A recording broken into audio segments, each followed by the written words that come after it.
Welcome. Good morning. It is February 9th and we are live. It's been a long time. I said maybe I won't do this again, but here I am. I'm back. Hello. Hello, everybody. And yes, welcome. So, multiple reasons why I wasn't around. I was very depressed.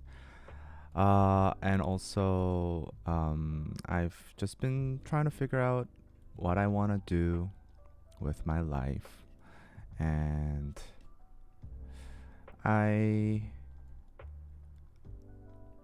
I've been just trying to figure shit out, you know?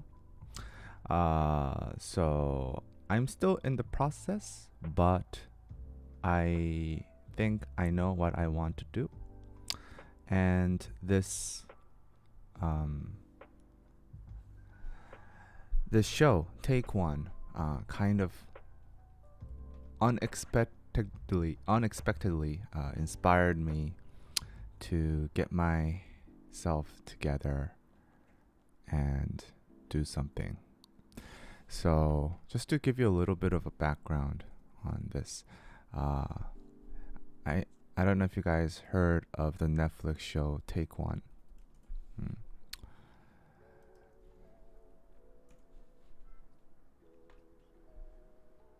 Like, it's this Netflix show where they give artists a budget, like unlimited budget, and then they can perform whatever they want. They can create like the ultimate performance. 빛을 받을 수 있는 순간일 수도 있으니까. 형 이거 안 되잖아? 다 죽는 거야. So Rain here performed in the Blue House. 말도 안 되는 부분들이 너무 많아. Angmyu's one was really good too. 이런 장소에서 제가 생각하고 있는 효과가 나올 수 있을까? 그냥 이 무대 자체가 마마무였으면 좋겠어.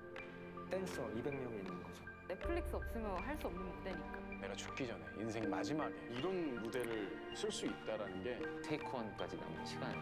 아, 시한폭탄이에요? 틀리면 안 되잖아.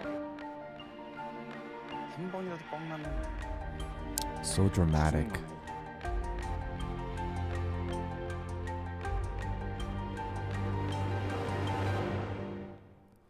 Yeah. So I watched this show, actually a watch party on Patreon coming up in a week or two. But I watched the show over the past 2 days ago, and Rain's episode was the one that really caught my attention because Rain is a dude that's like pretty much achieved everything he wanted.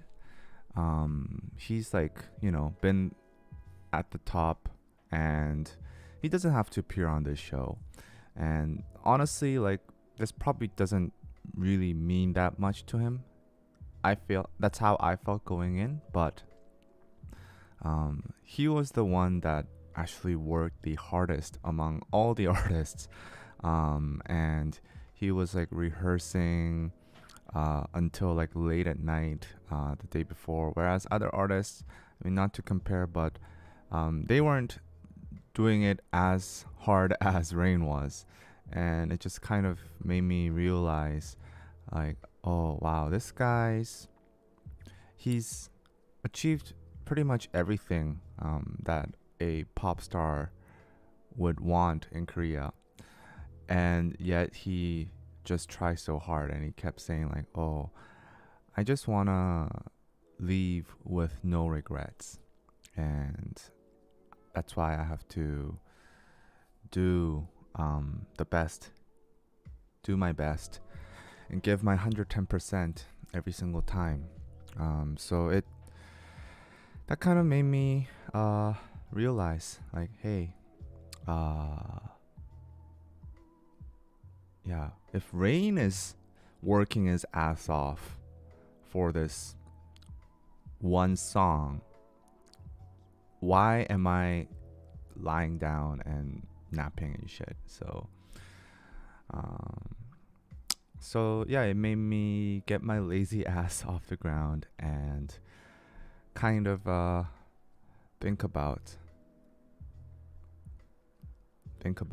my life. So you guys should go definitely watch it. A watch party coming up on Patreon very very soon. So if you want to watch it with me and if you want to see me like crying and shit, you can go Patreon. We're doing a lot of watch parties. So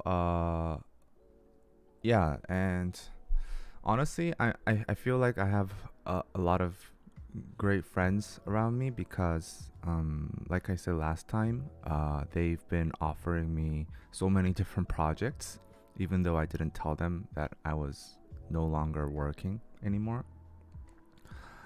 So yeah, I'm getting involved in a lot of different projects now.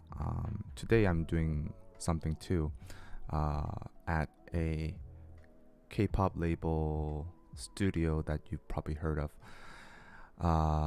and I'm I'm in the I'm producing this golf tournament as well. For the European tour. That's also kind of I don't know how I got into that, but yeah, I won't say too much, but I'm now involved in a golf tournament. I don't know how I got there, but it's like a huge production, 3-4 times the scale of Ramen and Chill. So I don't know why I'm the one that got that job, but somehow my life is taking some very weird turns. But I'm very happy. I'm very happy. So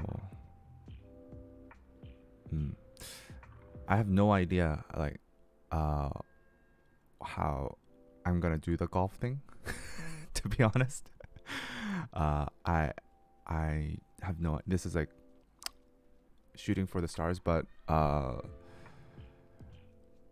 one thing that I try to live by is just say yes to everything, even though you might not be able to handle it, and then out of survival instincts, you will somehow figure it out.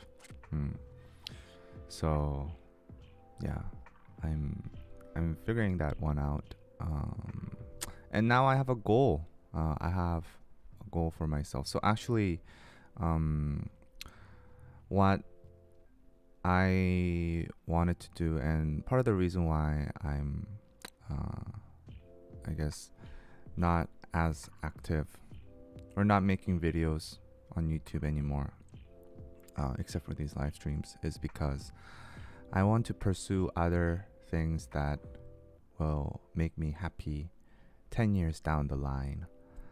And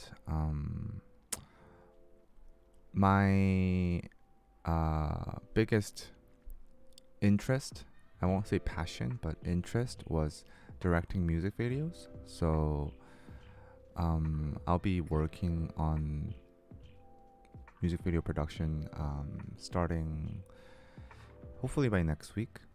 So my goal is to direct a music video for a K-pop group that you might have heard of, somebody that you will know within a year.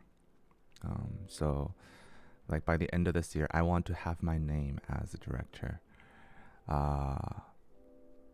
to somebody you might know. And I was thinking, like, doesn't really have to be somebody you know in a good way. Seung Gi, he is getting out of prison this end of this week, so if he wants to make a music video and he can't find directors, I'll be there. I wanna direct a music video. Not for Seung Gi, but like, I mean, if the concept is right, maybe. Work is work, exactly. I never said you guys would know this like artist in a good way. You just have to like they have to be known. That's my goal. They have to be known, well-known name in the industry, good or bad. Any publicity is good publicity in my head. Okay. Volume up. Weird. Anyway, yeah. Ollie London. Ollie London, sure. Yeah, you guys know Ollie London.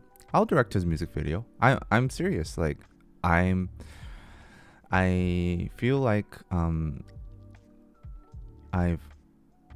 back to ground zero. Like I'm back to being a student again of this video making craft.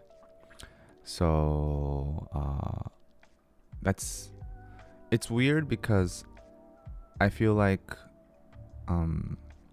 you know, I'm at an age where a lot of my friends are moving up the corporate ladder and they have nice jobs, stable living, whereas I'm leaving this thing that I built for many years and grinded to start over again, but I feel like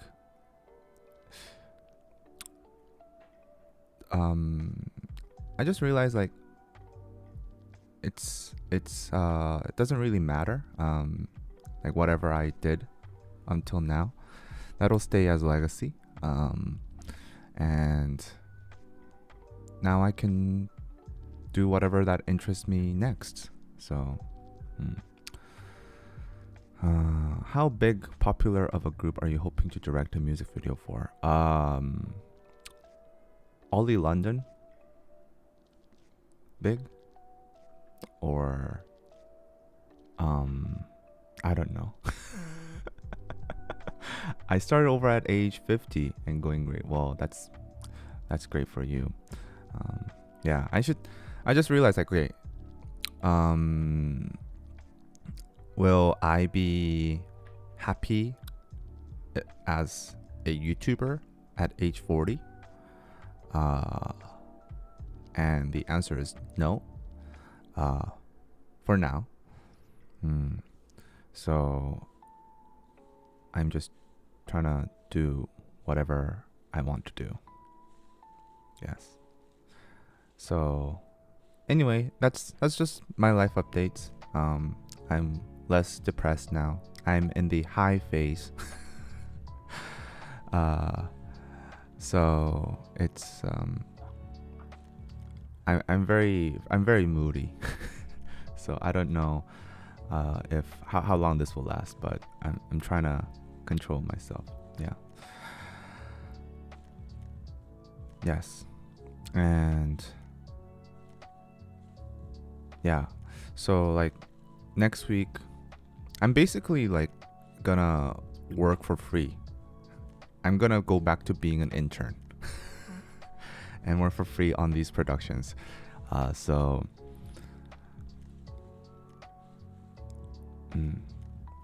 that you'd have someone take over DK News. Actually, I'm thinking about that. I'm thinking about someone, just putting someone in my place, just to keep the channel going. And maybe we'll hold an audition. Maybe we should hold an audition. Say, who wants to be on our channel?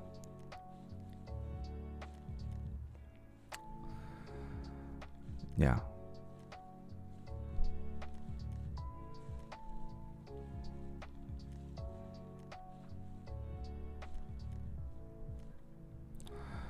Keep your store, please. So yeah, Naked Soul will be still around. Don't worry about that.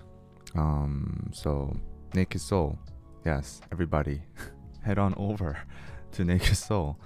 Naked Soul is our website that we created for authentic Korean goods that you can't buy anywhere else. These are all local brands, and we are having a last sale right now where basically all these products, once they're sold out, there will be no restocks. So you can see some of them are already sold out and they're never going to get restocked at Naked Soul.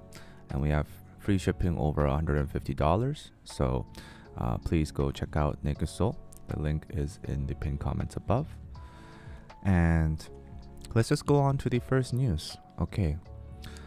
So Kakao and SM Entertainment is having a feud with Lee Soo Man. Lee Soo Man is the founder of SM Entertainment, and he is taking his own company that he owns to court. So SM Entertainment, Kakao is purchasing 9.05% of SM Entertainment for $172.8 million. And this will make them the second biggest shareholder, only followed by Lee Soo Man. Only after Lee Soo Man. Lee Soo Man owns 18%, Kakao owns 9%. However, the problem is SM Entertainment is issuing new stocks, new shares.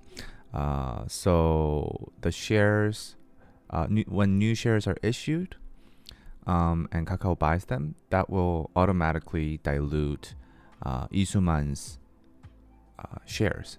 So it will dilute the percentage of ownership that he has, and that is why Lee Soo Man is taking legal action against Kakao and SM Entertainment in order to stop Kakao Entertainment from buying these new shares, and in order to stop SM Entertainment from creating new shares, because he doesn't want his shares diluted.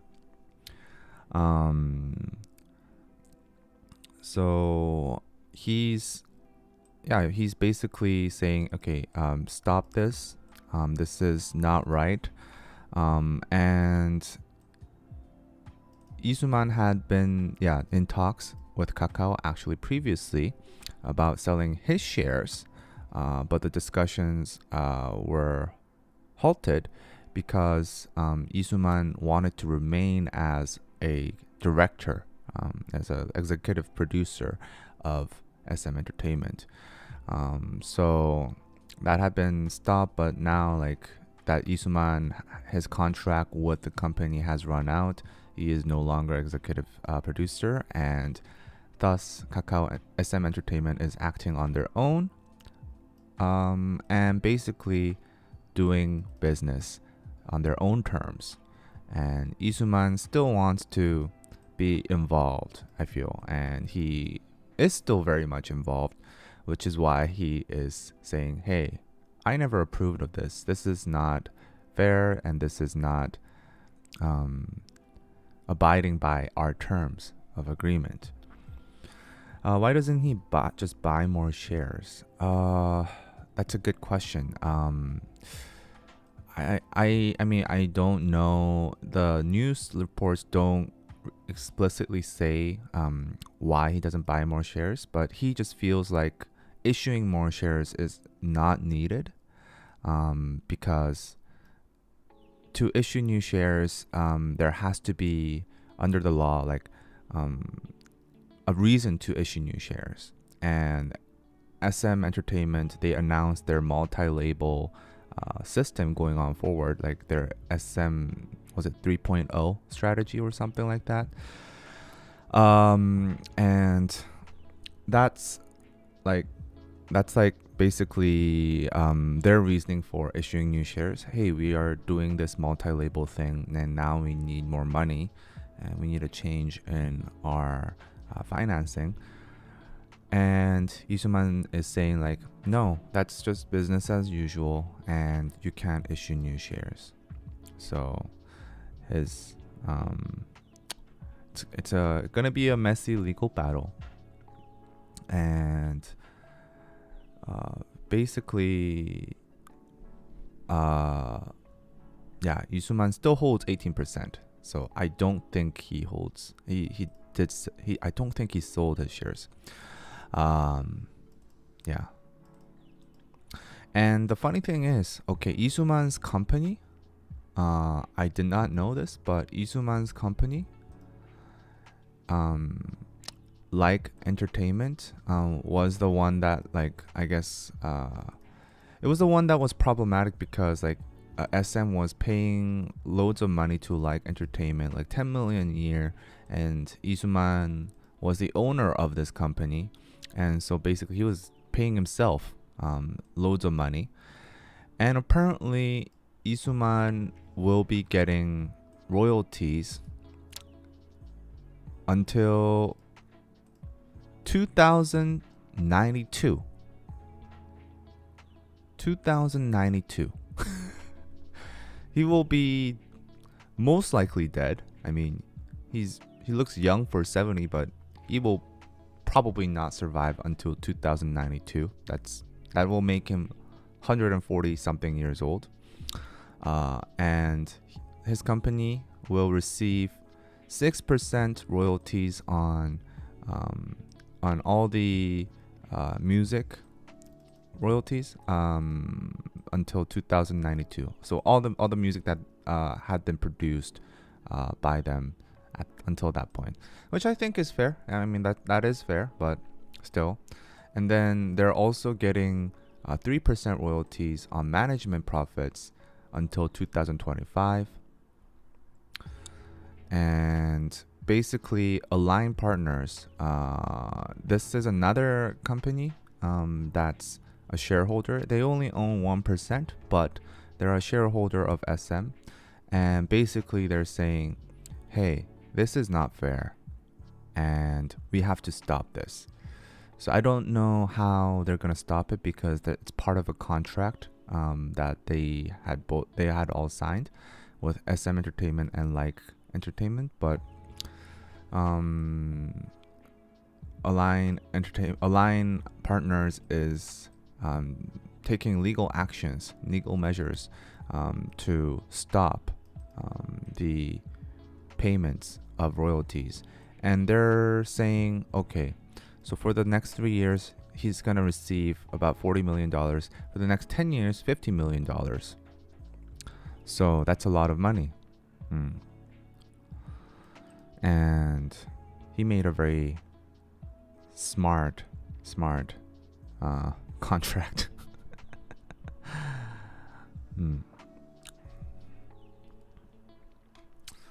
Does he have any single grandsons? Does he have grandsons? I think I heard about this. Lee Soo Man. Does he have a son? Oh, he does have a son. Yeah, okay.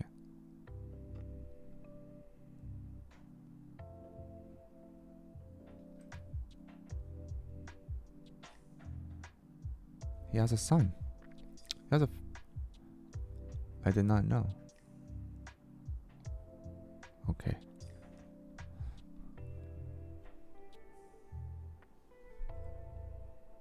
Yeah, but he made some smart decisions. He is set for life. Does he have a girlfriend? He had a dating scandal. Lee Soo Man had a dating scandal with this journalist.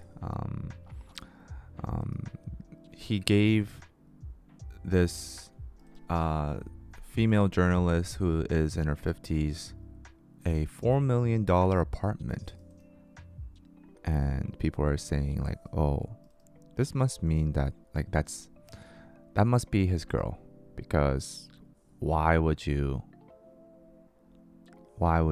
be giving an apartment? And I heard some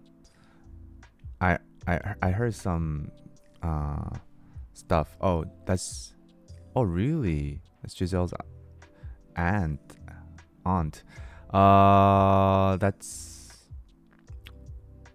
That's interesting. Yeah, but I heard some stuff. And I can't really say because I'll get sued. This man is on a on a hunt. He's on a hunt for legal action. So, but that's the status quo so far. And we'll see what happens. But definitely taking an interesting turn because, you know, a founder suing his own company sounds like a very interesting situation.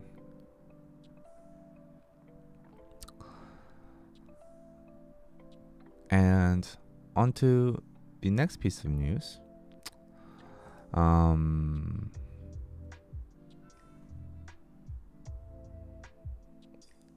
Did anyone ever ask you about the trip to Hawaii? Hawaii was all right. It was all right.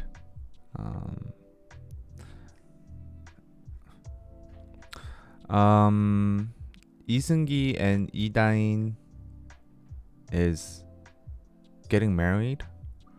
Lee Dain is an actress, and people are not happy. So let me provide you with some more context. Lee Dain, her family is a little bit problematic. Her father went to prison because his publicly traded company, he took funds of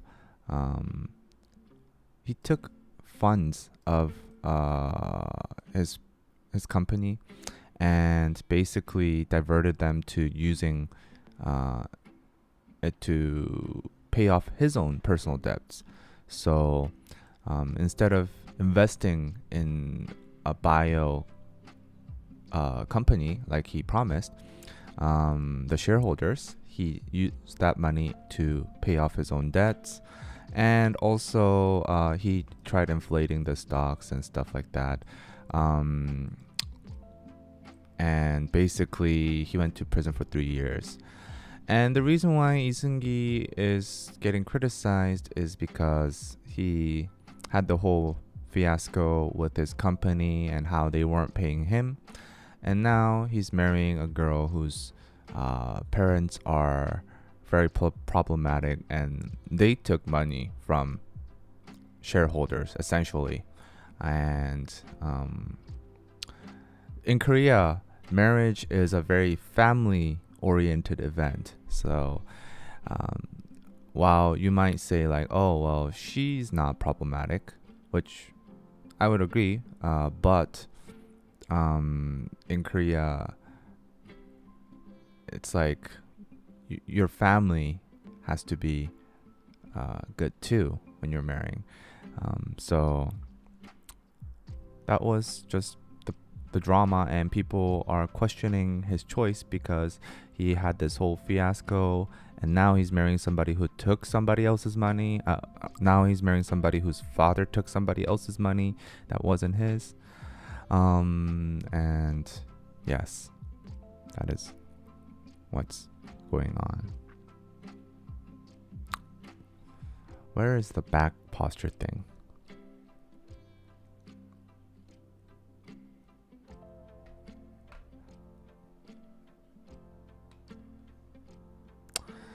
Yeah, but he's gonna get married anyways. I mean, that, like, it's not like public opinion probably matters for him.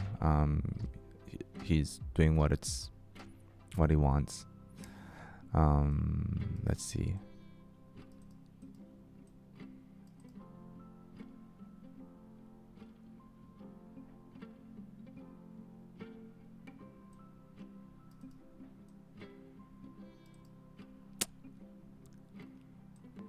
Yeah.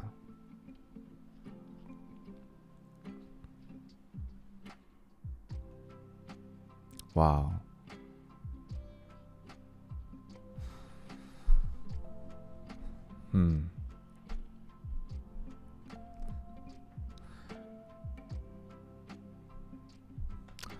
And this one, oh, this is very sad.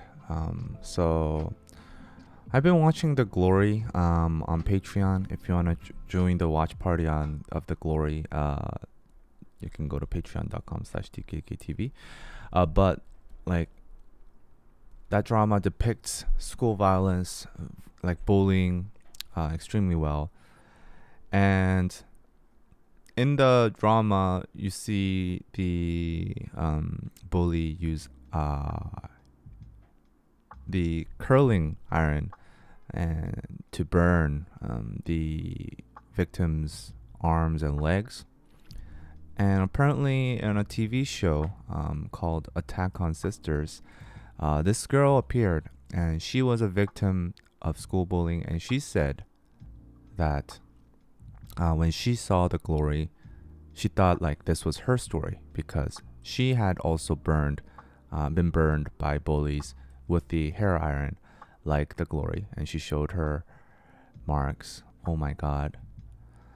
And she said the perpetrators of the bullies, they're living good lives, and they upload on their social medias like them like doing volunteer work and donating and pretending to be good people, but meanwhile she's living in trauma. 자살행위를 하려고 하는 것 같으니까 내가 보살펴 주겠다. 그러지 거짓말을. 자기 부모님한테는 가출을 했는데 갈 데가 없다더라. And basically the shocking thing was the bullies made her live in their house, and when the parents were away, like they would like basically beat her up and physically assault her. And 자고 싶어서 엄마 man, 많이 들었던 말이 너가 당할 만해서 당한 일이 아니지 않냐. 너가 걔네들하고 어울려서 그렇게 된 거 아니냐. 그런 말들을 and people around her were saying, "Oh, you're getting bullied because it's a problem. It's your problem. Like you have a problem. That's why they're bullying you." 나는 잘못이 없어. 그건 네가 뭘 잘못? 불안에 떨고 살 거야. 세상은 혼자 살 수가 없어. 이렇게 이걸로 이인지 카메라 구하기 힘들어. Yeah, it's very psychotic, man. Unpopular opinion: Boys Over Flowers glorified high school bullying in a way. I don't know. Bullying's been around for a very long time in Korea. So I don't really think that's that's why bullies exist. Like kids nowadays, they bully all the time too. So like it's bullying is always just there, and maybe it's just like human nature, because even outside of school, you don't see like the level of bullying like this probably, outside of school, high school. But like people at work, they bully. There will be bullies, and there will be victims of bullying in work as well. There's lots of people, at workplaces that get bullied. And even for me, like I wasn't bullied, but I guess I was outcast when I was working at a company, because I felt that way because on my last day of work, when this was like a long time ago, this was like one of the first jobs I had. I worked there for like 6 months, and on the last day of work, I thought like, okay, I told them like, oh hey, like let's have dinner because I'm leaving. And all of the people on my team, they said they have other appointments and they didn't have dinner with me. So somebody, another team, just came and said, okay, we'll get you dinner. But that was my first job, and to be honest, like, okay, for me, like I understand why they treated me that way, because I would have treated myself that way too. If I had myself as an employee in that state of mind at that time, I wouldn't have liked me. So but yeah, bullying seems to be just prevalent and in human beings. I don't think this is like a Korea problem, but I feel like bullying in Korea, it's a little bit different because like you see the psychotic behavior, like that's like really extreme, but like those extreme cases do happen from time to time, and I guess that might be a little bit different from maybe bullying in other countries. One theory is that like there was this culture called ijime that became popular in Japan in the 90s, and that's basically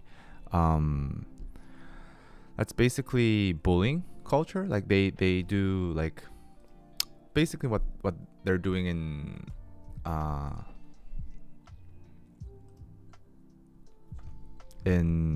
the glory. It's bullying, yeah, and they call it ijime, and this became like a popular thing, a trend in Korean schools, and in the 90s and the 2000s.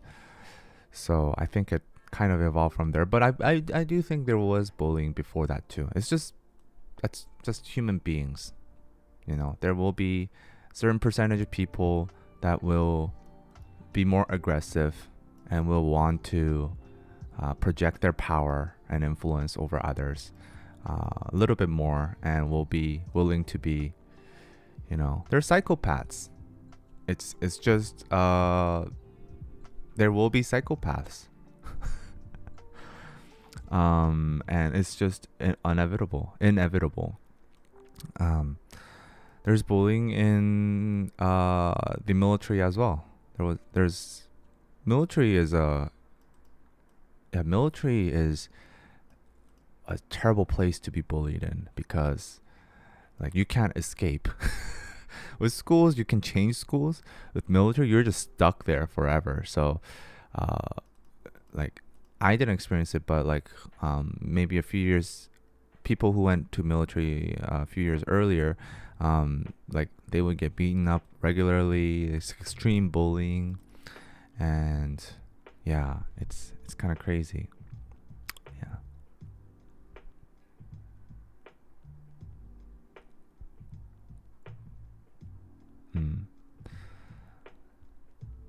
In America, like if I was the bully, honestly, I'd be worried. I think like if I was a bully in America, I'd be worried to bully, because of all the shit that happens there. It seems like, you know, not a smart idea. You're gonna get yourself killed. Yeah.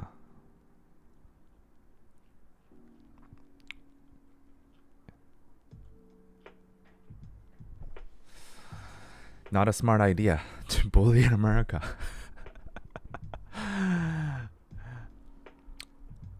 That's why I said like if Korea had guns, I think there might be less bullying, but there will also be so many problems. I'm not advocating guns, but I will say like there will definitely be less bullying, but there will be also more shootings. So I don't know. It's like I would like to see a statistic on that, like the correlation between the number of the gun ownership rates and bullying. Yeah. But like definitely like I think like if you're bullying to the level of like the glory, man, if the victim if she had a gun, then like she was thinking about killing herself. So I'm pretty sure like she's taking like 18 years. She built her entire life to seek revenge on these people. So I'm sure she would have like just shot them if Korea had guns. Yeah, that's the catch 22.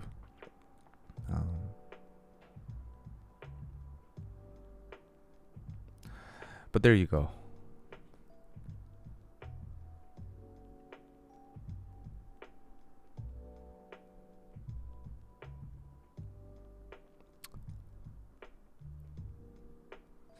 Oh yeah, they're doing real life Squid Game. Yeah. Sounds like a good plot.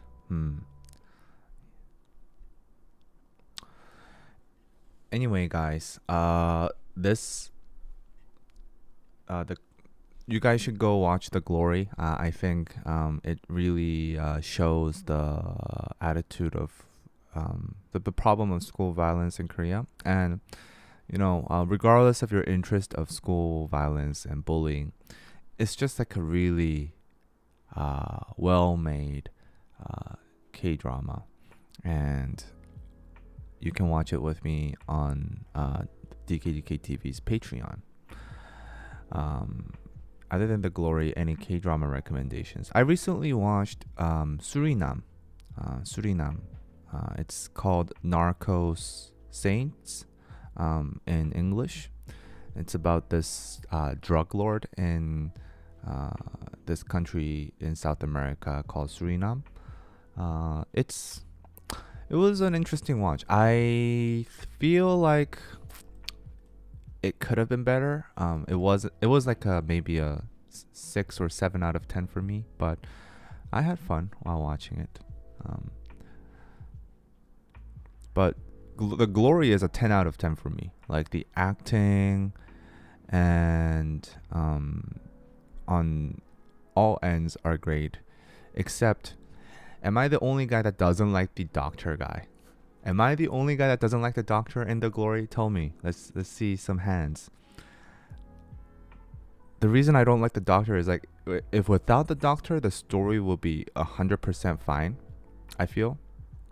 I realize he's there is because like they want to show character development of Seung Gi and her like coming from like a victim mentality and state to slowly opening up her heart and being able to maybe perhaps live her life again. I think that will be the ending. But I feel like whenever he's on, he's so cheesy. He's so cheesy. And okay, spoiler warning. If you haven't watched The Glory, let's pause for like 2 minutes, okay? Mute this for 2 minutes. So like when the doctor he barely knows this girl, okay? First of all, the meeting of the doctor and Seung Gi is so freaking cheesy. So classic K-drama cliche.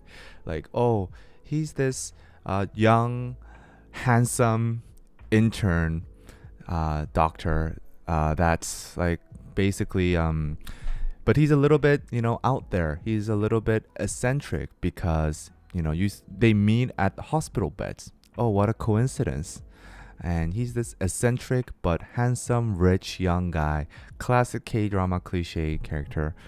And then this guy, for whatever reason, there is a reason. He wants to date her, right? He wants to date her. That's why he's following her and being nice to her, obviously. There is no other motive. He teaches this girl Go for like a year, 2 years or something, right? A very long time. And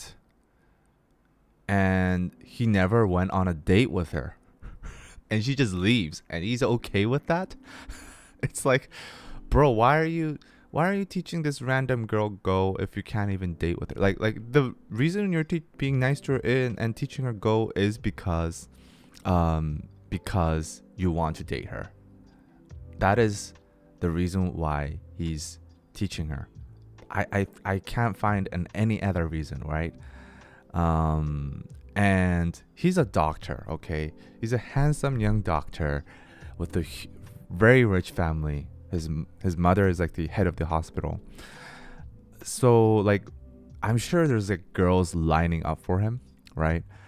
Yet he sims over this one girl who ghosted him after he taught her Go for like a year, and then he keeps texting her, and he receives no replies for like 10 years. And they keep meeting. Like it's literally 10 years, 10 plus years. It might be 15 years actually I think it might be 15 years or 10 years. in the timeline of the drama. But he keeps texting her for like 10 years and no reply. And then he still sims for this girl. And okay, it was 7. Okay, 10 or 7. This motherfucker, he's the ultimate simp. And then he meets the girl again. I forget how, but he meets the girl again. And let me just tell you, he's like, he tells her the number, the passcode of his new home. Like the first time they meet again. It's like, oh my god, like this guy he's so unrealistic. The thirst is real, perhaps. Well, at least he got her to undress. But they're still not fucking dating. They're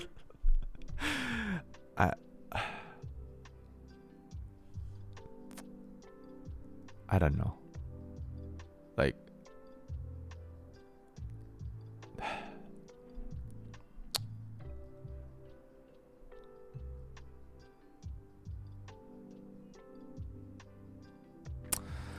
he's like way too big of a simp. He's way too big of a simp. In my in my eyes.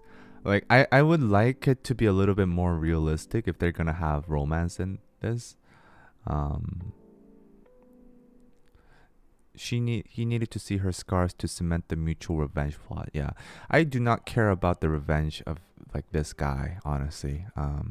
I just wish he wasn't in it. Like no shade on the actor. I think he's, I guess, doing his job. But man, like the character is just, I feel like whenever he appears, it kind of turns into a comedy for me.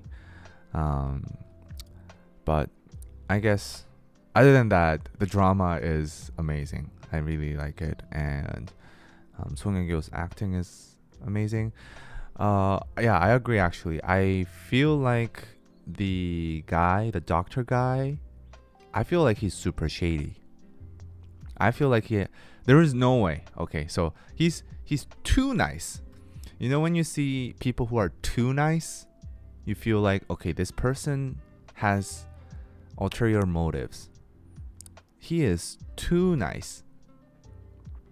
And I like nice people, but when I see people that are too nice, I kind of like begin to question them, because they're like, why are they so nice? Like, this guy lets me it's like I haven't seen this guy for like 10 years, and he just gives me the code to his house, and he says, oh, I don't have to meet you, just play Go, like take your turn, come here whenever you want. And like, okay, what apart from him wanting to date her, what other motive would there be? Like, I don't think he would do this for a guy, right? So yeah, but anyway, a very good show, The Glory. So I'm very excited, and I hope you guys can join me on Patreon. I finished watching the first part, so all 8 episodes. They will be all uploaded. I think like 4 of them are already uploaded, 5 of them, and I have finished filming them, and they're all just scheduled to be posted. And you'll be just in time if you start watching them now. Just in time for the next part, part 2, because that's coming out on March 10th, and that's gonna be 8 episodes as well.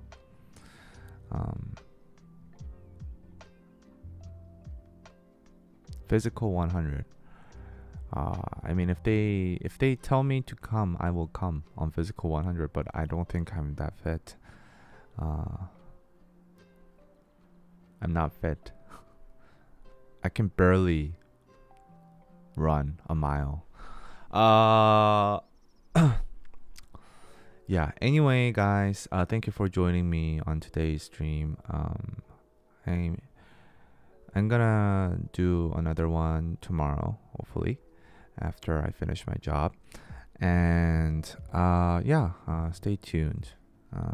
And please go on over to Naked Soul. It is our website that we have created, and we sell lots of different things. They're all from local Korean brands, and you won't be able to find these local brands anywhere else on the internet for you to buy internationally. So we help these local brands reach international audiences that they otherwise would not have reached. And by shopping at Naked Soul, you're helping us, you're helping local brands, small creators of Korea, and they're good products. So come on over and shop. And we will see you guys. I will see you next time.